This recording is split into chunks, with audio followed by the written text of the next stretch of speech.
In this video, you will see how a neon red, poison-coated survivalist got completely deleted from history by a combination of an invisible fungus and some questionable decisions by humans in the 1990s.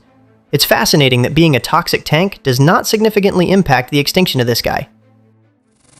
Well, welcome back to Impractical Existence, where we find the most successful failures in history. So, let's get started.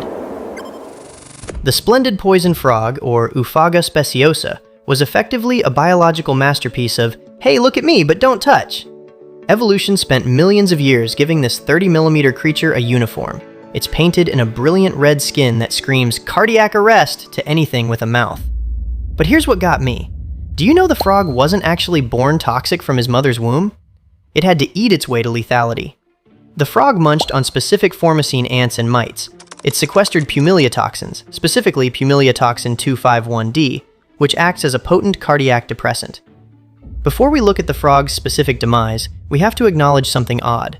Earth is historically excellent at killing things. I mean, massive volcanoes or asteroids have wiped out at least 75% of all species during 5 major mass extinctions. Yet we are currently in the 6th mass extinction. The situation for amphibians presents a statistical challenge. The natural background extinction rate for amphibians should be about 1 species per million years.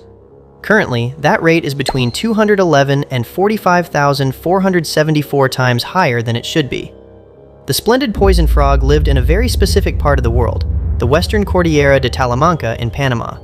It thrives in cloud forests between 1,140 and 1,410 meters above sea level.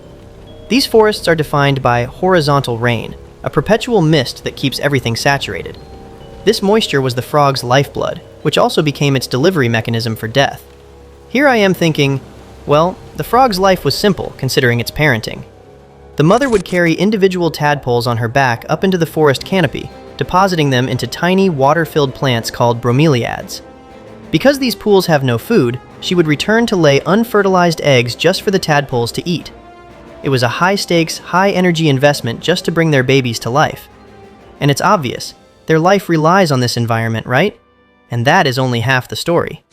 In 1996, an invisible killer called the chytrid fungus, or Batrachochytrium dendrobatidis, arrived in the frog's mountain home. This fungus thrives in the exact cool, moist conditions that the frog loved.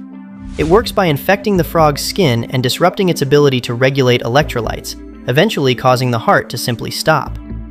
Because O. speciosa had such a restricted range, it had no climatic refuge to hide in. But wait, humans decided to help the extinction along.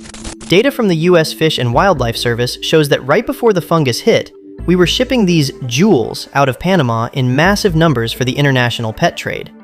In 1992, the frog's last wild sighting coincided with the last recorded export. We were literally putting the last of them in boxes to sell to collectors while a plague was moving through their mountains. I think you can see where this is going. By the time scientists went looking for them between 2008 and 2012, they couldn't find these guys again. In 2020, the IUCN officially declared the splendid poison frog extinct.